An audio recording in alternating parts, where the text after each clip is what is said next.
I think our creative strengths come from institutions like the Glasgow School of Art, but also we're pretty resilient, quite hardy, make do with limited resources. I suppose this is maybe more of a cultural thing. We're pretty Glaswegian about it. I think we've got a bravado and a swagger, but actually behind that there's quite a lot of problems. So I think that's part of the reason why I'm here today, is work out how we can maybe best support them. Glasgow's creative and cultural strengths are the people, and we need to remember that the reality for people living and working here is actually not always that great. There's not that many opportunities to earn from their practice, although it is a cheap place to live. There's not actually that many jobs available. And it's distributed network of different activities that I know that seem to thrive regardless of what policy might be in place or might not be in place. But I think there's a real depth in visual art, there's a real depth in music, possibly literature as well. It's obviously strong right across the board, film, dance, fashion, but I think visual art is particularly outstanding at the moment. And I think music is also kind of historically one of the great strengths of Glasgow. The people that live here and that are both producers and consumers. Often we separate those two terms.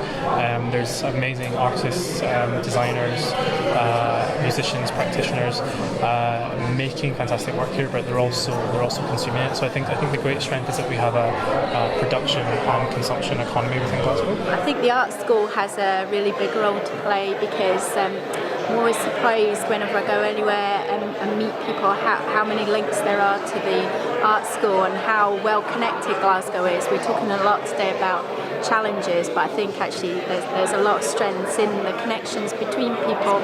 The obvious things would be music, Macintosh, architecture, visual arts, but lots and lots of different strengths. And in a way that's for the sector to decide, and it kind of changes depending on who's around at the time. There's two sides of it.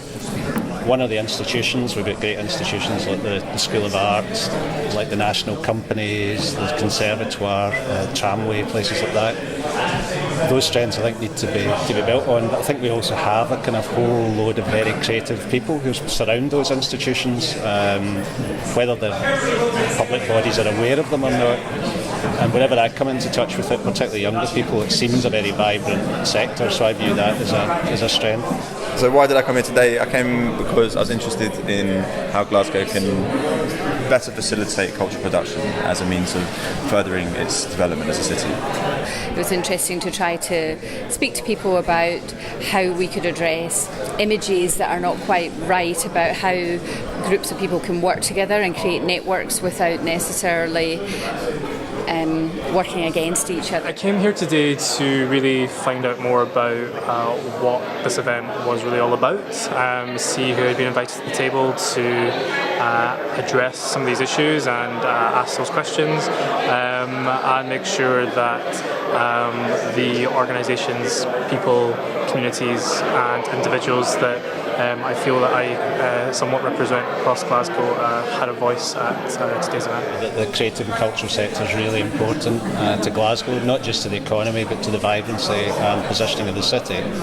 And I do feel that it's maybe lost its way a wee bit in terms of the support it gets in the city, so hopefully this is a day that will kickstart that support and bring the sector together.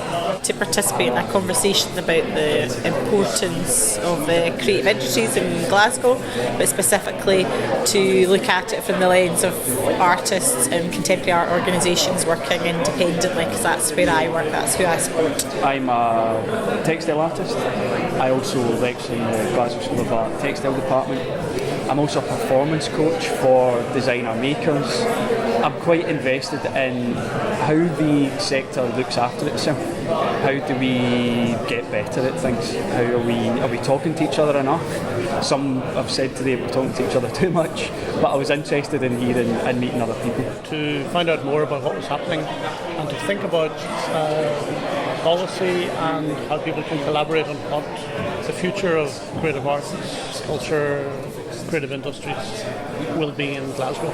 what all the other partners and leaders in terms of institutions and organisations in the city plan to do about making it better for them. How the Glasgow School of Art aims to sort of act as a sort of have a leadership role within Glasgow as a city of cultural production, and I think it's got a fantastic opportunity to do so, whether it's its location but also it's the scale of the organisation, and as an academic institution it can provide education and opportunities for people to be much more ingrained within the city and stay here for longer. If there's really been anything new that we've learned today, or if this is all old scenarios and old future casting that we're kind of rehashing and telling to each other again. So if there's anything new that we found out today, I'd be fantastically excited to learn about that further. Just listen to some of the ideas that are going on, especially maybe some of the newer ideas, and I always like to have things which are actionable, so maybe some things that Glasgow School of Art can get involved in and make happen or help make happen. I think I'd like to find out what everybody else is thinking about these issues. There's some issues I think are really important and urgent. I want to know, am I crazy or do other people feel the same way? Or are there issues I haven't thought about yet? I think the challenges for the creative and cultural industries in Glasgow revolve around jobs, reducing support from the public sphere, and perhaps a lack of leadership from our organisations. Having systems of hierarchy, leadership and investment that are willing to take risks and don't only support safe bet, tested, well evidenced, previously funded projects and proposals. I think if we had a more risk-focused culture of support and investment, we would have a more vibrant city. I have my own little coaching and consultancy business where I support designer makers, and what I find almost every conversation comes back to is, are they sure about the purpose of what they're doing? Do they have clarity on the why they exist, on the why they're producing work?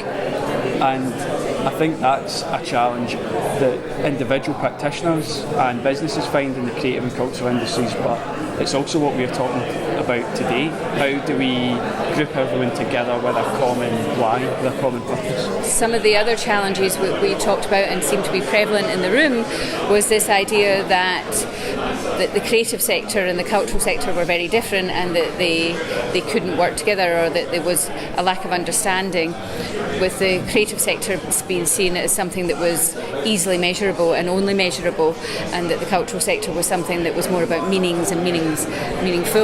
And how do we justify that to government when the only pressures are for triple bottom line analysis, rather than that culture as a way of life or adding to a quality of life may help? Probably, how do you sustain what's already happening and figure out what's relevant for the future?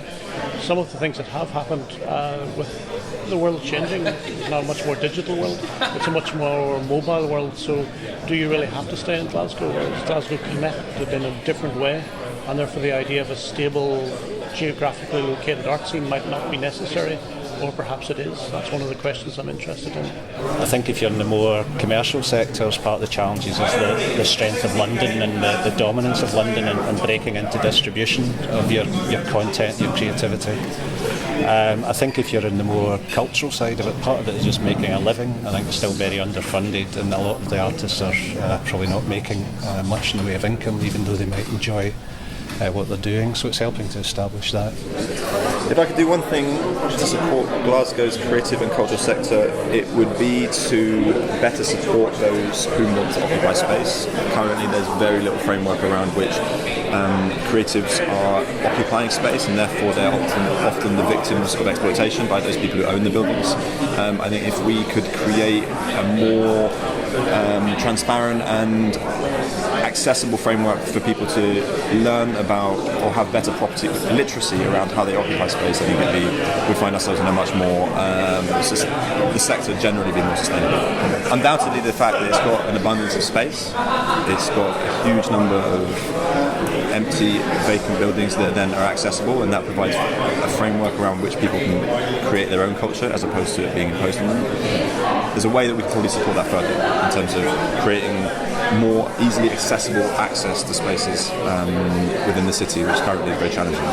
Access a massive pot of money for seed funding so that we can support artists to develop their work and support creative businesses to get a foothold in the ladder. I probably would encourage many of the people who are here today to stop talking to themselves and to talk to other people within the city that are instrumental on all things that happen in the city, from when a new piece of lighting infrastructure goes up to massive city centre regeneration plans. I think there's an element where we can embed culture and creativity at all of those moments, and I think only by having a truly diverse conversation that's representative of everyone who is an enabler within the city to on any level of change, that is what is important, and that was the only thing that I would say would be the best way forward. It's helping create the conditions for people to do some good work. So you've got a range of different people getting involved and being able to do that. So to some extent it's to do with funding, it's to do with places to do things and helping people kind of feel that they can get stuff done and have the resources to get things done. We're interested in supporting the sector and doing more industry engagement and so on. The creative and cultural sector in Glasgow are to a large extent our alumni, our friends of ours, are our staff, our students and so on. I think that we could, the one thing we could do is kind of start to think about the sector as part of our own network and to kind of take a leading role in facilitating interactions, helping nurture projects and so on. So we don't see impact activity as separate from talking to our own people. I would try and provide more support for Glasgow's creative and cultural sectors. I think there's a lot coming through and a lot of people need the support. They need space, they need funding, they need encouragement, they need feedback. If any of those could be provided by CCA, that's important. That's actually very important for us within our own policy. So that would be what I'd like to do. It's been an interesting discussion. I'm not sure we got all the answers. What would you like to find out? It has to be about art? Not necessarily.